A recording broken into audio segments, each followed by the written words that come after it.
Week number 2 for Festival Collection. We have some really game-breaking reveals, especially for Orfist, as well as some not really that great reveals. Unfortunately, it's from Keter Sanctuary. Greetings YouTube. Welcome back to weekly release video for Festival Selection Booster 2. And of course, as mentioned before, we do have quite a sizable reviews. Some not really that great and some really game-breaking. Let's take a look. Starting off for Dragon Empire, as always, Blaze Covert Monk Kageri. When this card is discarded from hand during your turn, cost Counterblast 1, choose one of your Vanguard and it gets 10k power until the end of turn. Well, this is basically discarding to trigger effect, so which means that you might be thinking this is probably going to be Nirvana support or maybe Basagra, but then again, Dragoning Overlord DN actually benefits a lot because it's Counterblast 1 give 10k to DN, which will restand. For the others, not really that much, but then I'm really surprised that they actually give this kind of support in Festival Selection, but then again, it's actually supporting DN, so I'm a little bit confused on why they are doing this. This does powers up the Vanguard as always, which means that all of the Dragon Empire right lines actually do hit quite big for their Vanguard. So unless you dry check into the over trigger, which will let you restand your Vanguard, I don't think this card will be run because Counterblast is an issue in Nirvana, Basagra as well as Eugene. Eugene maybe not as much, but in recent support, the Counterblast usage starts to pile up. So I think there are better options to run other than, you know, this card. And of course, the space issues. We have a very limited space. There are actually better cards to be run than this. This is just basically Counterblast 1 plus 10. Next, we have Dark States, Desire Devil Sitt. Although when this unit is put into your soul from Regio Circle by your Vanguard's ability, choose a card from your drop and put it into your soul. Now, without me actually telling you, this is basically going to be Greedent. I mean, it's in the name, Desire Devil, as well as Barrowmag. These two right lines are the only right lines in Dark States to be able to put your rearguards into your soul by their own ability. With the ability to let you get anything from your drop zone to the soul is actually really nice and also makes discarding to write easier. For example, Greedent, when you draw into the grade 2, which is Bolshoku, that basically gives Greedent the 5k power whenever he's the soul, you tend to keep it into your hand and then just call it out to put them into the soul with Greedent. You can just basically just discard that card to write now thanks to Sitt. For Barrel Magnus case, you could actually do a very sneaky trick here is that you can actually put either the over trigger, which you use to guard, or the perfect guard back to the soul and then just get it back by using there's one grade 2 card that basically Counterblast 1, discard 1 and choose any card from your soul to put it into your hand. So value.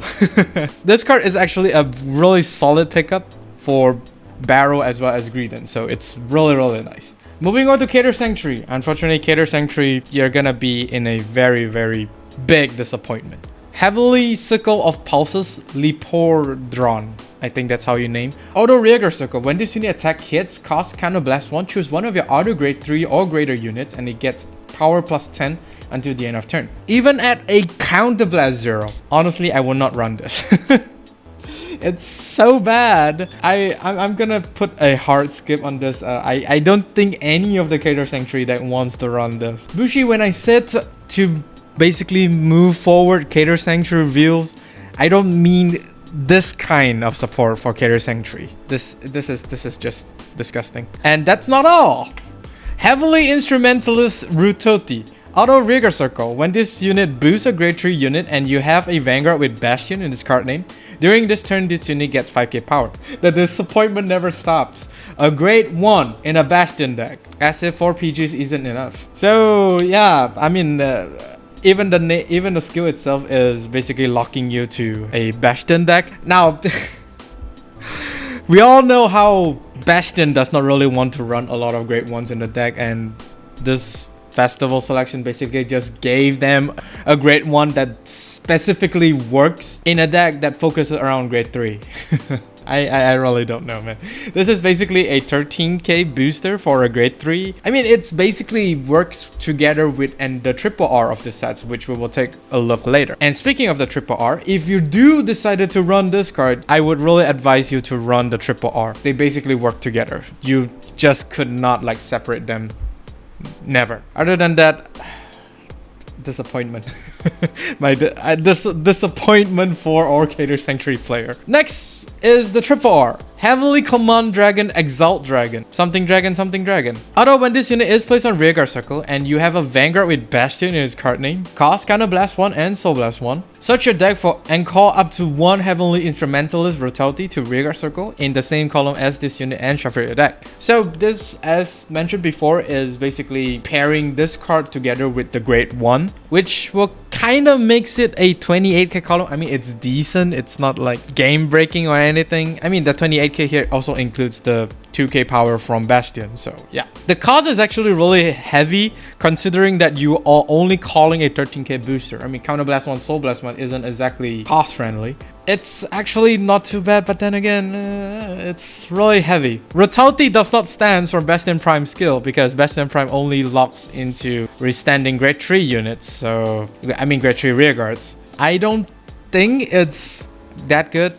I mean, if Rutoti is a grade 3, then that's a different story. But then again, disappointment.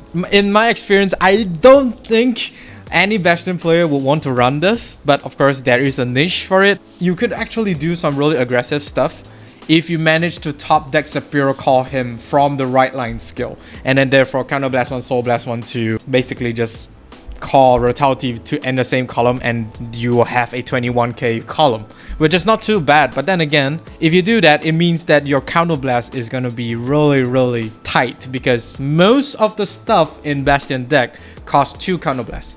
Alden costs 2 Counterblast, Regio costs 2 Counterblast, so and then so forth. If you do not have access to, let's say, Regio or Alden, I guess this is kind of a okay card to run. But if you have access to Alden as well as Regio, I think you can just skip this. At least that's what I think. Moving on to Magnolia support. Sylvan Horn Beast Kamapu, a pig with a horn. Auto Rearguard Circle. When this unit attacks, this unit gets 2k power until the end of that battle for each of your back row grade 2 or greater units. So I mean, this is a 14k attacker because I don't think you will want to put this at the back.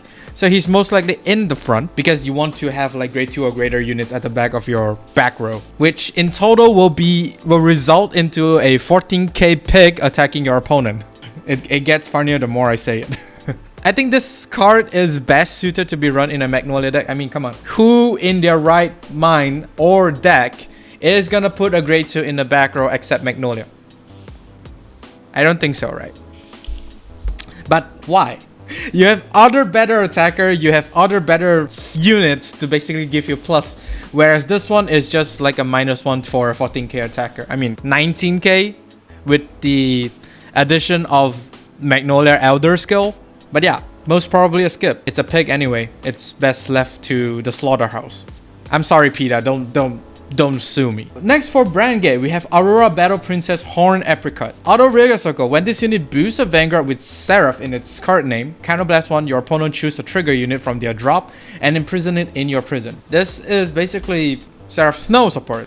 It increases units in the prison to power up to hopefully squeeze out that 5k from Seraph Snow skill, and basically just if you're like 9 cards in the prison, this card can basically give you the 10 and therefore all of your front row gets a crit. It's a really nice tech in. I don't think it's a must to play, but I think it's a really good card to be considered running, since I think there are still spaces in a Seraph Snow deck for you to basically put this in.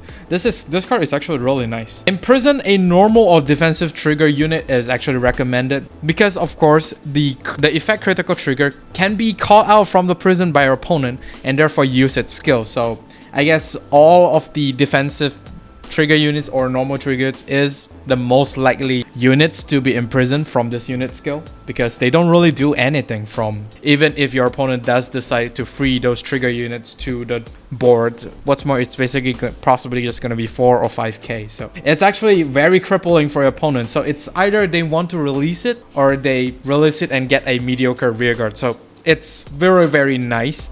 I think this is probably a solid pickup for Seraph Snow, and this is only a double R. Imagine the triple R.